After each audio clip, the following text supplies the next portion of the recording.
قال رسول الله صلى الله تعالى عليه وسلم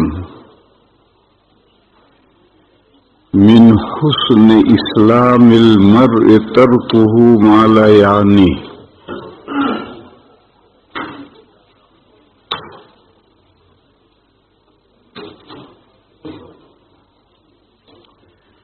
آدمی کے اسلام کی خوبی یعنی بیوٹی، عمدگی، خوبصورتی، لا یعنی باتوں کو چھوڑنا ہے. من حسن اسلام المرء ترکہ ما لا یعنیہ. ایک چیز ہے اور وہ شاندار ہے، تو چیز ہونا اور شاندار ہونا دو الگ الگ باتیں ہیں. تو آدمی کا اسلام، ہمارا مذہب اسلام ریلیجن، اس کی خوبی یعنی شاندار ریلیجن، بہترین مذہب، آدمی کے اسلام کی خوبی یہ ہے کہ وہ لا یعنی بے فائدہ باتوں کو چھوڑ دے، بے فائدہ کام نہ کرے. ہماری زندگیوں میں بے فائدہ کام زیادہ ہیں، فائدے والے کام کم ہیں. صبح سے شام تک ہم بے فائدہ کام معلوم نہیں کیا کرتے رہتے ہیں. آدمی کے اسلام کی خوبی یہ ہے، شاندار مسلمان، بہترین مسلمان وہ ہے کہ جو لا یعنی کام نہ کرے.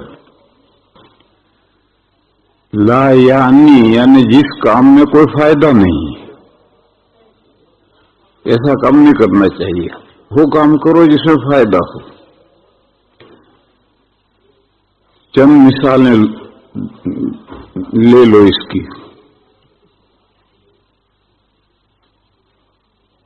کھانا، پینا، سونا ضروری ہے. کھائے بغیر زندگی کیسے گزرے گی؟ پیے بغیر کام کیسے چلے گا؟ سوئے بغیر باولا ہو جائے گا آدمی. لیکن ضرورت سے زیادہ نہیں کھانا چاہیے، ضرورت سے زیادہ نہیں پینا چاہیے، ضرورت سے زیادہ نہیں سونا چاہیے. یہ ضرورت سے جو ہم زیادہ، یہ لا یعنی ہے، یہ چھوڑو. آدمی کے اسلام کی خوبی یہ ہے کہ وہ لا یعنی بے ضرورت بے فائدہ کام نہ کرے. اسی لیے اللہ پاک جل شانہ عم نوالہ نے سورہ اعراف میں فرمایا ہے کہ کلوا واشربوا ولا تسرفوا انہ لا یحب المسرفین. کھاؤ پیو، حد سے مت بڑھو. اللہ تعالی حد سے بڑھنے والوں کو پسند نہیں کرتے. اس آیت کریمہ سے معلوم ہوا کہ کھانے کی بھی ایک لمٹ ہونی چاہیے. اس سے آگے بڑھو گے. پینے کی بھی ایک لمٹ ہونی چاہیے، اسے آگے بڑھو گے یہ لا یعنی ہو جائے گا، اسراف ہو جائے گا، فضول خرچی ہو جائے گی. اور اللہ تعالیٰ فضول خرچی کرنے والوں کو پسند نہیں کرتے. کیا لمٹ ہے؟ علماء نے بیان کیا ہے کہ پیٹ کے 3 حصے کرو. ایک حصہ کھاؤ، ایک حصہ پیو. کھانا اور پانی ایک ہی تو معدے میں جاتے ہیں، جیسے سانس پھیپھڑے میں جاتا ہے اور کھانا پانی معدے میں جاتا ہے. تو کھانے کا اور پانی کے الگ الگ معدے نہیں ہیں، کھانا اور پانی ایک ہی معدے میں جاتا ہے. تو معدے کے 3 حصے کرو. ایک حصہ کھانے کے لیے رکھو، کھاؤ. ایک حصہ پانی جائے گا اس کے لیے رکھو. اور سانس جو پھیپھڑے میں جاتا ہے، تو جب اندر ہم سانس لیں گے تو پھیپھڑا پھولے گا، تو اس کے لیے تو معدے کا ایک حصہ رکھو تاکہ اس کے پھولنے کی جگہ رہے. یہ کہتے ہیں کہ ایک حصہ سانس کے لیے رکھو. تو سانس معدے میں نہیں جاتا ہے، سانس تو پھیپھڑے میں جاتا ہے. پھر اس کے لیے ایک حصہ رکھنے کا مطلب یہ کہ جب ہم سانس اندر لیں گے تو پھیپھڑا پھولے گا، تو پھولنے کے لیے جگہ بھی تو چاہیے. تو معدے کا ایک حصہ خالی رکھو تاکہ اس میں پھول سکے. یہ کھانے پینے کی لمٹ ہے. سونے کی لمٹ کیا ہے؟ جب پہلی مرتبہ آنکھ کھل جائے تو نیند پوری ہو گئی. پہلی مرتبہ آنکھ کھلنے کی دو صورتیں ہیں. ایک تو کہ پیشاب کا تقاضا ہو اس لیے کھل گیا, تو یہ سونے کا نیند پوری نہیں ہوئی, پیشاب کے تقاضے سے آنکھ کھلی. اور یہ کہ کوئی تقاضا نہیں, آنکھ کھل گئی. آنکھ کھل گئی کا مطلب یہ کہ نیند کا تقاضا پورا ہو گیا. اب کروٹ لے کر پھر سو جانے کا مطلب یہ ضرورت سے زیادہ سونا ہے. اس لیے کھٹمل کاٹا, کھجلی آئی اور اس سے آنکھ کھل گئی, تو یہ نیند پوری نہیں ہوئی. تو ایسا کبھی ہمارے مفتی احمد صاحب خانپوری مدذلہ فرمایا کرتے ہیں کہ اگر تہجد کے لیے اٹھنا ہے تو 2 گلاس پانی رات کو سوتے وقت پی لو, تو جخ مار کے پیشاب لگے گا, اٹھنا پڑے گا. تو اس میں نیند پوری ہوئے بغیر بھی اٹھنا پڑتا ہے, لیکن کوئی تقاضا نہیں ہے اور آنکھ کھل گئی. لیکن یہ ایسا کب ہوگا جبکہ وقت پر آپ سوئیں گے, نہ وقت سوئیں گے تو نیند پوری نہیں ہوگی. یہ جو بجلی ہے یہ نئی چیز ہے, اور جتنی نئی چیزیں ہیں یہ مفید بھی ہوتی ہیں, ان کے نقصانات بھی ہوتے ہیں. یہ بجلی رات ہونے ہی نہیں دیتی. پہلے جب بجلی نہیں تھی تو مغرب بعد رات ہو گئی, عشاء تک اندھیرا ہو گیا. تھوڑی دیر سے عشاء پڑھ کر کے اب اندھیرے میں کیا کریں, جھک مار کے پڑھ کے سو گئے, تو رات کے پچھلے حصے میں آنکھ کھل گئی, نیند پوری ہو گئی. لیکن اب یہ بجلی رات ہونے ہی نہیں دیتی. 12 بجے تک تو کوئی تصور ہی نہیں رات کا, اور اس کے بعد بھی 1-2 بجے تک لوگ جگتے ہیں. تو اب 2 بجے جب وہ سوئے گا تو نیند کہاں سے صبح پوری ہوگی. بہرحال اس کی لمٹ کیا ہے, قدرتی ہے. جب آپ کی آنکھ کھل جائے تو سمجھ لو کہ نیند پوری ہوگی, اٹھ کر کے کام کرو, نماز پڑھو. تو کھانے کی بھی لمٹ ہے, پینے کی بھی لمٹ ہے, سونے کی بھی لمٹ ہے. تصوف کی کتابوں میں یہ لکھا ہے کہ تصوف یعنی بزرگ بننا چاہتے ہو تو 3 چیزیں کم کر دو. کھانا کم کر دو, پینا کم کر دو, نہیں پینا نہیں, کھانا پانی تو ایک ہے, کھان پان کم کر دو, اور سونا کم کر دو, اور باتیں کم کرو. اگر بزرگ بننا ہے تو پھر یہ 3 چیزوں میں کمی کرو گے تو بزرگ بنو گے, اس کے بغیر نہیں بن سکتے.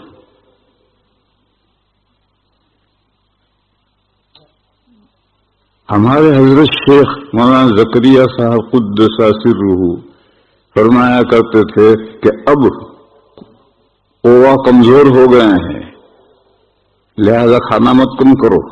کھانا کم کرو گے تو کمزوری آئے گی. اس لیے سونا بھی کم مت کرو, دماغ بھی اب کمزور ہو گئے ہیں, سونا کم کرو گے تو والے ہو جاؤ گے. البتہ باتیں کرنے کی بیماری بہت بڑھ گئی ہے. تو وہ جو 3 کم تھے, کم خوردن, کم خفتن, کم گفتن, تو یہاں 2 جگہ سے کم کم نکال کر کے یہاں لگاؤ. لہذا اب صوفی بننا ہے تو کھاؤ, جتنا پیٹ چاہے, پیٹ مانگے اتنا کھاؤ. سو, نیند پوری ہو جائے اتنا سو, مگر کم کم کم گفتن. یہ دونوں ادھر سے کم ہٹا کر کے یہاں لگاؤ. اس لیے کہ بولنے کی بیماری اتنی بڑھ گئی ہے کہ اسے کم کم کم کرتے کرتے بھی گھنٹوں سے برباد کر دیتا ہے. میں تو مثالیں دے رہا تھا کہ یہ لا یعنی ضرور سے زیادہ کھانا, پیٹ تن رہا ہے تو کھایا جا رہا ہے. کیوں بھائی؟ کہا ابھی جی نہیں بھرا, من تو پیٹ تو بھر گیا مگر من نہیں بھرا, اور جب تک من بھرے گا وہاں تک کھاتا رہے گا, چاہے ٹنکی اوور لوڈ ہو جائے. باتیں کرنے بیٹھے گا تو گھنٹوں باتیں کر کے وقت ضائع کرے گا. اس لیے میرے بھائیوں, یہ جو باتیں ہیں میں کوئی اعتکاف والوں کے لیے نہیں کہہ رہا, ہر مسلمان کے لیے کہہ رہا کہ ہر مسلمان کے اسلام کی خوبی یہ ہے کہ وہ لا یعنی باتیں چھوڑ دے. اور شریعت نے اس کا بہت لحاظ کیا۔ دیکھو، جماعت کی نماز ہو رہی ہو تو امام کے پیچھے مرد کھڑے رہیں، مردوں کے پیچھے بچے کھڑے رہیں، بچوں کے پیچھے عورتیں کھڑی رہیں، بچوں کے پیچھے ہجڑے کھڑے رہیں۔ اگر جماعت میں ہجڑے ہوں تو پھر بچوں کے پیچھے ہجڑے سب بنائیں، پھر عورتوں کے پیچھے، پھر ہجڑوں کے پیچھے عورتیں سب بنائیں۔ یہ جو ترتیب رکھی گئی ہے، یہ ترتیب اسی مسئلے سے رکھی گئی ہے کہ مرد ہوں گے امام کے پیچھے تو سنجیدگی سے نماز پڑھیں گے، بیچ بیچ میں بچے آ جائیں گے تو وہ تشارت کریں گے، تو ان کو پیچھے کھڑے رکھو، جہاں سارے بچے ہیں آپس میں شرارت کریں تو کرنے دو۔ کل ہمارے پاس میں 2 بچے کھڑے ہو گئے، میرے پاس تو وہ فاصلہ تھا، انصاری بھائی تھے، اس کے بعد 2 بچے تھے، وہ کالے بچے تھے، دونوں نماز میں کھیلتے ہی رہے۔ اب میری بھی نماز خراب، حالانکہ میں فاصلے سے کھڑا تھا، پھر میری نماز خراب۔ یہ جو بچوں کو پیچھے رکھنے کا حکم ہے، یہ اس لیے اب ان ملکوں میں، برطانیہ میں، اور اس سے زیادہ آفت ہے امریکہ میں، بچوں کو لے کر آتے ہیں، اپنے پاس کھڑا کریں گے مردوں کی صف میں، بلکہ چھوٹے چھوٹے بچوں کو لائیں گے، بچے نماز میں صف میں دوڑیں گے، گھومیں گے، دیں گے، ان کو کوئی کچھ کہہ نہیں سکتا۔ وہ کیا کہتے ہیں؟ وہ یہ کہتے ہیں کہ نبی پاک صلی اللہ تعالی علیہ وسلم ایک مرتبہ اپنی نواسی کو کندھے پر بٹھا کر تشریف لائے، اور کندھے پر بٹھائے نماز پڑھائی۔ جب رکوع میں جانے کا وقت آتا تھا تو اس بچی کو نیچے رکھ دیتے تھے، پھر سجدہ کر کے جب اگلی رکعت کے لیے کھڑے ہوتے تھے تو پھر اس بچی کو لے کر کندھے پر بٹھا دیتے تھے، پوری نماز اس طرح پڑھائی۔ تو وہ کہتے ہیں کہ نبی پاک صلی اللہ علیہ وسلم تو نماز بچے کو کب اٹھا کر کے پڑھا رہے ہیں، اگر ہم بچے کو لائے ہیں اور بچہ صفوں میں دوڑتا بھاگتا ہے، جس میں کیا حرج ہے؟ تو ان کو میں کہا کرتا ہوں تو پھر کہ جب حضور کی سنت پر تجھے عمل کرنا ہے تو تو صفوں کے بیچ میں چھوڑتا کیوں ہے؟ کندھے پر بٹھا، گود میں بٹھا اور پڑھ نماز، بیبی سیٹنگ کر۔ تو پورے صفوں میں گھومتا، سب کی نمازیں خراب کر رہا ہے۔ حضور کی سنت پر عمل کرنا تو کرنا اس طرح سے، کندھے پر بٹھا، گود میں رکھ اور پڑھ نماز، کون منع کر رہا تجھے؟ یہ باولے ہیں۔ دیکھو، ہمیشہ یاد رکھو، سنت اور حدیث میں فرق ہے۔ سنت تو وہ ہے جس پر مسلمانوں کو عمل کرنا ہے، اور حدیث وہ ہے جو حضور نے فرمایا ہے یا کیا ہے یا برقرار رکھا ہے۔ یہ تینوں حدیثیں ہیں۔ یہ جو حدیثیں ہیں ان میں سے بعض اقوال، بعض افعال، بعض تقریرات کسی مسئلے کی وضاحت کے لیے ہوتے ہیں، مسلمانوں کے عمل کرنے کے لیے نہیں ہوتے ہیں، لہذا وہ سنت ہے۔ مسئلے کی وضاحت ہو گئی مگر اس پر عمل نہیں کرنا ہے، عمل وہ کرنا ہے جس پر مسلمانوں کو چلنا ہے۔ جیسے منتھلی پیریڈ ہے، ایک ڈیٹ پر میاں بیوی سوئیں، غلط ہے کہ نبی پاک صلی اللہ تعالی علیہ وسلم نے 2 واقعات میں آدھی رات کو حضرت عائشہ کو اور حضرت ام حبیبہ کو حیض شروع ہوا، وہ اٹھ کر کے حیض کے کپڑے باندھنے لگی، حضور کی آنکھ کھل گئی تو حضور نے فرمایا لنگی باندھ کر پہلے وہ حیض والے کپڑے باندھو، کرسوف وغیرہ، انڈر ویئر وغیرہ عورتیں پہنتی ہیں، روح رکھتی ہیں، پھر اس کے بعد لنگی باندھ کے میرے ساتھ لیٹ جاؤ۔ یہ دو حدیثیں ہیں، 2 واقعے ہیں۔ تو کہا حضور کے ساتھ تو منتھلی پیریڈ میں بیویاں حضور کے ساتھ لیٹی ہیں، ہم کیوں نہ لیٹیں؟ اس سے کہو کہ یہ تو مسئلے کی وضاحت کے لیے ہے کہ حالت حیض میں مرد عورت کے نزدیک کتنا جا سکتا ہے، جائز کتنا ہے۔ قرآن میں ہے وَلَا تَقْرَبُوهُنَّ حَتَّى يَطْهُرْنَ، منتھلی پیریڈ میں بیویوں کے نزدیک بھی مت جاؤ جب تک وہ پاک نہ ہو جائیں۔ تو نزدیک مت جاؤ، کتنا نزدیک جا سکتے ہیں؟